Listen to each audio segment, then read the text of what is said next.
સુરતમાં પતિએ જ પત્ની અને પુત્રની હત્યા કરતા હાહાકાર મચ્યો છે.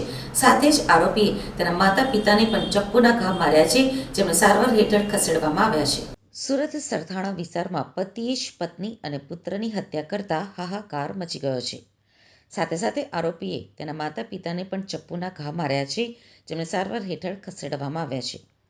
તો આ ઘટનામાં આરોપી સ્મિત જીયાણીએ પોતાને પણ ગળાના ભાગે ચપ્પુના ઘા મારતા તેને પણ સારવાર હેઠળ ખસેડવામાં આવ્યો છે.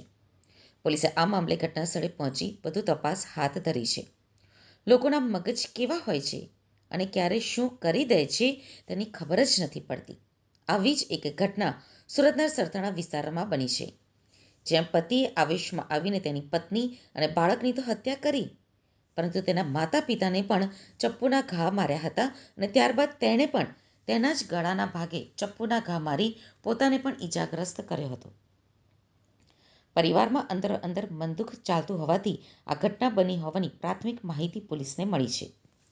સરથાણા વિસ્તારમાં આવેલ સૂર્યા ટાવરમાં આ બનાવ બનતાની સાથે જ આસપાસના લોકોએ પોલીસને જાણ કરી હતી. તો પોલીસે પણ ઘટના સ્થળે પહોંચીને વધુ તપાસ હાથ ધરી છે અને પરિવારના અન્ય સભ્યોની પૂછપરછ કરી છે.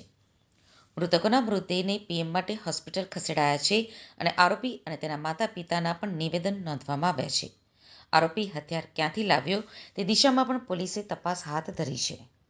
પાસે રાજહંસ સ્વપ્ન બિલ્ડિંગ છે, એની અંદર સૂર્યા અપાર્ટમેન્ટ છે.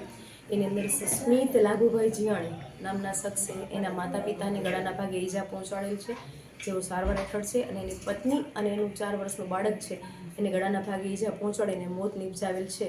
અને પોતાની જાતને પણ બંને હાથની નસો અને ગળાના ભાગે ઈજા પહોંચાડશે તે પણ સારવાર હેઠળ છે. બનાવનું કારણ તેમની માતા જે ભાનમાં છે અત્યારે એ જણાવે છે કે 4-5 દિવસ પહેલાં સ્મિતના મોટા બાપુનું કુદરતી મરણ થયેલું હતું. ત્યાં આ લોકો બેસવા જતા હતા અને ગઈકાલે હવે તમે અહીંયા અમારા ઘરે ના આવતા, અને એ બાબતે સામાન્ય પરિવારજનોને બોલાચાલી થઈ.